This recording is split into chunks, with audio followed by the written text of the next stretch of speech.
नमस्कार फ्रेंड्स, आम्ही काळभैरवाच्या दर्शनाला चाललो आहे. आज रविवार आहे, कारण काळभैरवाचं आज हे असते दर्शनाला आम्ही निघालोय. काळभैरवनाथ बघा लातूरपासून जवळजवळ 150 किलोमीटर आहे. तर आम्ही आता सध्या मुरुडमध्ये थोडंसं थांबलो. गाडीचं जरा पाणी वगैरे चेक केलं, करंट चेक केलं, कारण गाडी गरम होती. आम्हाला वाटलं बा कुठं जाऊन अडकण्यापेक्षा गाडीचं एकदा चेक करून घेतलेलं बरं राहील. म्हणून आम्ही चेक वगैरे करून मग पुढच्या प्रवासाला आता आम्ही निघालेलो आहे. मग आता जवळजवळ आम्ही आता मुरुड क्रॉस केलं, म्हणजे मुरुडचं पुढं आम्ही निघालेलो आहे. आता आम्हाला इथून सरळ बार्शीला जावं लागतं आहे आणि बार्शीहून मग भोमपरंड्याहून मग सोनारी. आता जवळजवळ 120 किलोमीटरचं आता इथून अंतर आणखी बाकी आहे फ्रेंड्स.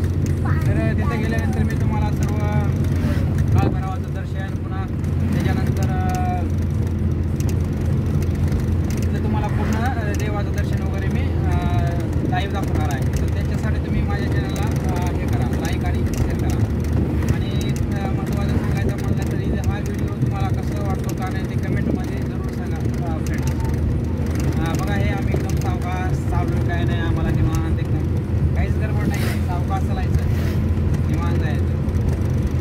आता आलो आहे आम्ही बघा हळूहळू लातूर क्रॉस झालं, त्याच्यानंतर मुरुड क्रॉस झालं. आता आम्ही आलो आहे बघा आता इथून डायरेक्ट बार्शी जायचं. बार्शीहून MIDC बायपास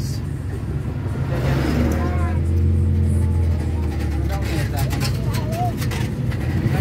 रोडला सावकाश चालला, कारण हे सिग्नल रोड असल्यामुळं थोडंसं काय आहे, गाड्यांची गर्दी खूप आहे. कारण मेन हायवे आहे ना, हे मेन हायवे बघा, पुणे मुंबई जाणारा हायवे आहे.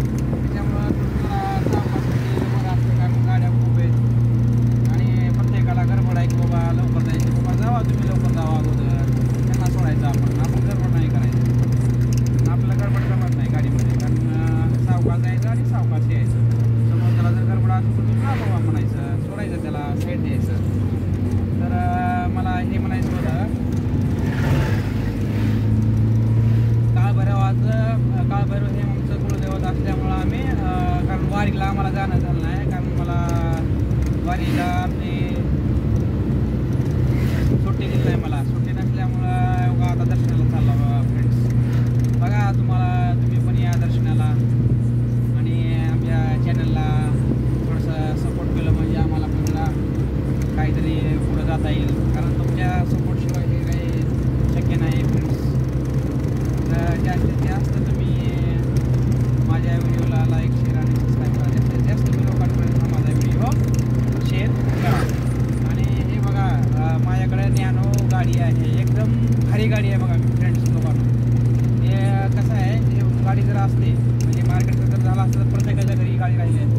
खूप छान गाडी आहे, कारण लोकांनी ह्याला गरीबाची गाडी म्हणून त्या गाडीला याचं मार्केट हे केले, प्रॉप केले, म्हणजे मार्केट याचं चाललेलं नाही. पण गरीबासाठी खरंच हे खूप छान गाडी आहे, एकदम भारी गाडी आहे. त्यासाठी मला जे कोणी नॅनो लवर असतील त्यांनी पण हा